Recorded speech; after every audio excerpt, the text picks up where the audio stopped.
Peace and love, everybody. What's going on? This Toriano ObaShango-El. Just wanted to talk to y'all for a moment.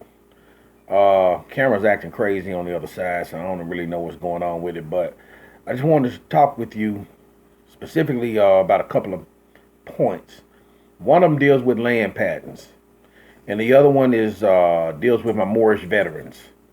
And first and foremost, let me discuss the thing with my Moorish veterans. Those who have ever served in the Armed Forces active duty, you remember when we took the oath on the Constitution. Uh, I affirm that I support, uphold, and defend the Constitution against all enemies, both foreign and domestic, blah, blah, blah, yada, yada, yada. Well, we were never paid, which a lot of y'all already know. Quite sure you're aware of that. And according to the oath that we took, it was pursuant to the Constitution.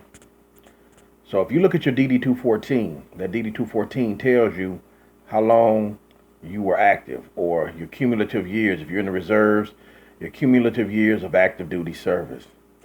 That is an adhesion contract. It's an adhesion contract to the Constitution for the United States of America. And pursuant to the Constitution, all debts are supposed to be settled in gold and silver. And if you go and look at United States Statutes at Large, Volume 1, Stat, or page 246 through 251, 1 Stat 246 through 251, it tells you that by law, gold and silver is the money of the United States. Okay? If you read Article 1, Section 10 of the Constitution for the United States of America, it tells you that gold and silver coins are the only things that can be used for tender and payment of debt. And if you read Article 1, Section 8, Clause 5 in the Constitution, it tells Congress is supposed to basically coin money, regulate the value thereof, and to fix the standards of weights and measures. Now, a lot of people say, well, they don't have to go by that. Congress went on bankruptcy, and they got off the Bretton Woods Agreement in 1971, this, that, and the third, blah, blah, blah, yada, yada, yada. That's a bunch of bullshit. Because we now know, we do have facts that the 14th Amendment was never ratified. This we do know. And number two, we also know that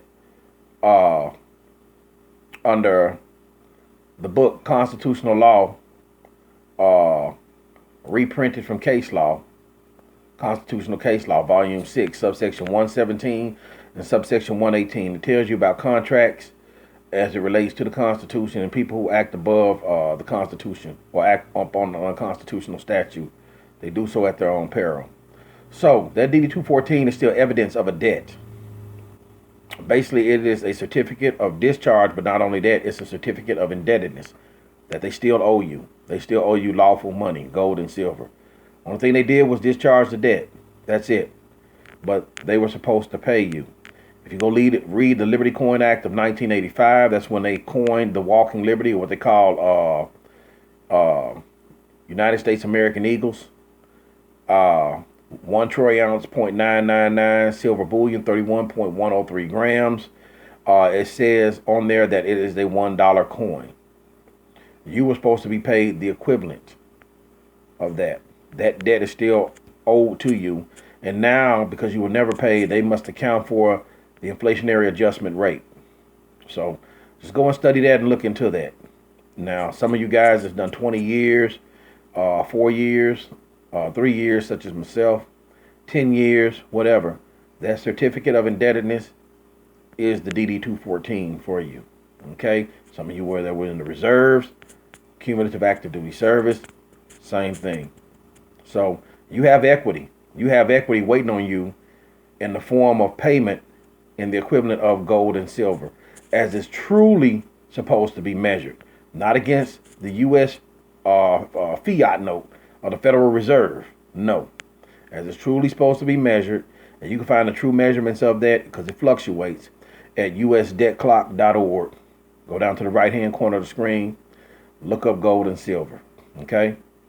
The other thing I want to talk about is the land patent, Prince Uriel Bay. Prince Uriel Bay was a very wise man. may rest in peace, rise in love, rest in power, rise in power. He knew the Bourne Stone was a land patent.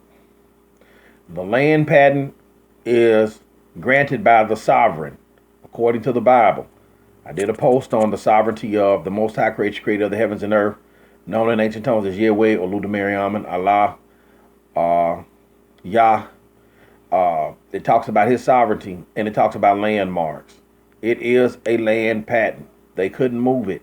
They just misnomered and put the people under his legal fictions and misnomers. So therefore that the land patent doesn't apply to you. But yes, when he registered it at the United States Library of Congress Copyright Office, it was the land patent registration, the deed of succession. It is a letters patent, and the Bible confirms that. So you may want to go ahead and do your due diligence on that. And also just Google the sovereignty of God, Bible verses, and you will find a lot about it. Okay? So look into that and start applying these things, and look into them for my veterans who are Moors. Look into what they still owe you according to their DD 214. Alrighty. Peace and love. Ashe.